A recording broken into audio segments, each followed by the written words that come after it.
When conversations about education happens in Nigeria, they usually begin with overcrowded classrooms, examination results, or the millions of children who are out of school. But what if we're starting the conversation too late? Long before the children learn to read or to write, their brains are already developing at a pace that will never be repeated. During those early years, they are building language, confidence, emotional resilience, curiosity, and the ability to learn. Yet, millions of Nigerian children reach primary school without the developmental foundation that experts say can shape the rest of their lives. Perhaps that's because many of us still misunderstood what early childhood education really is. We often reduce it to colorful classrooms, nursery rhymes, and learning the alphabet, when it really is about nurturing the whole child, socially, emotionally, physically, and intellectually. Joining us now is Chris Obike, CEO of Tensai Kids Academy, an early childhood expert. Chris, it's so wonderful to have you on Jasiri. Thank you so much, Mom. Thank you so much for joining us. All right, let's go into this and talk about what many of us as Nigerians hear when we hear the term early childhood education. So we tend to think ABCs, nursery rhymes, and colorful classrooms. But you've often argued that it's much bigger than that. And so if parents misunderstand the importance of the first 5 years, what are we actually missing when it comes to early childhood education? Okay, so the importance is this. As a child, when you are at that level, when your child is at that level, when, you know, they just got into maybe they're 1 year, 2 years, 3 years, it's one of the most vital periods in their age, right? Because everything that you want them to become stems from that. It's like, you know, like when something is really, really at that beginning, it's so malleable, it's so foldable, you can literally turn it into anything. But the mistake that we make is that we think, oh, they're just babies. Let's just let them. Let them just grow. Oh, don't worry. Whatever it's going to be, right? But you have to be, in fact, that is the most time that you have to be super intentional, because everything you do at that age, it registers. And it follows them up to like their adult years. And so it is a foundation. That foundation, there's literally a department that is called Early Childhood Foundations, because it's so important. And most people don't even know that this exists. That's the problem.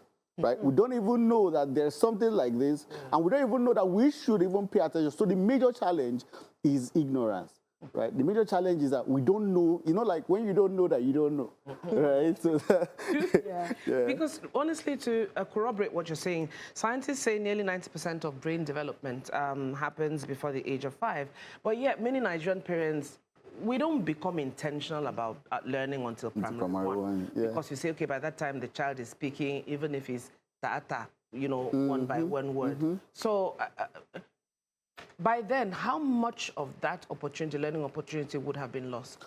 You see, at that early age, when your child jumps into that primary years without proper foundations, they are literally competing against, number one, parents who have done their homework, who already know this. Now, at that age, if your child maybe doesn't have that level, or they've not developed their numeracy skills, they've not developed early reading skills. It's too early, though. It's not. You start reading even from the womb. Like, literally, you start reading from that early years, right? Because when you don't expose your child to those things, other people will, right? And it is the foundation that other people give them. That's what they run with. And so for you, you know the kind of child you want to raise, right? You have to be the one to systematically ingrain those habits, ingrain those skills in them from a very, very young age, right? So reading skills, early reading skills, they don't happen in school. They happen at home. They happen by exposure. Right? The kind of English you speak around your child. Right? I can never forget snack. It's a snack. Right? I mean, think about it. Let's say at that early age, your child already started watching a lot of Cocomelon, all of those things. You realize that that they start speaking like that. Yes. Right? They start speaking like that. It's now so much harder to get them to bring them back to the kind of intonation that they should have, the kind of pronunciation that they should have. And then imagine having that, and then also at home, there's a total disconnect with what you are speaking. So it jumbles up the whole experience, right? So it's a really, really massive gap. And then you wonder, when your child has not grown up to that level, they start off with gaps, right? Instead of starting with proper foundations, they start off with gaps, because then they have to literally be playing catch up at that primary one. And the funny thing about this is that even at that level, parents are still not alarmed. They still don't think this is a problem yet. They say, oh, let's just leave him. Yes. You know, he's a child. He'll catch up. He'll catch up. Right? Wow. But then by primary 3, and you're wondering, this boy, why can't you just read like your mates? When he was raised on Ngiligu. Exactly. Right? The environment. Yeah.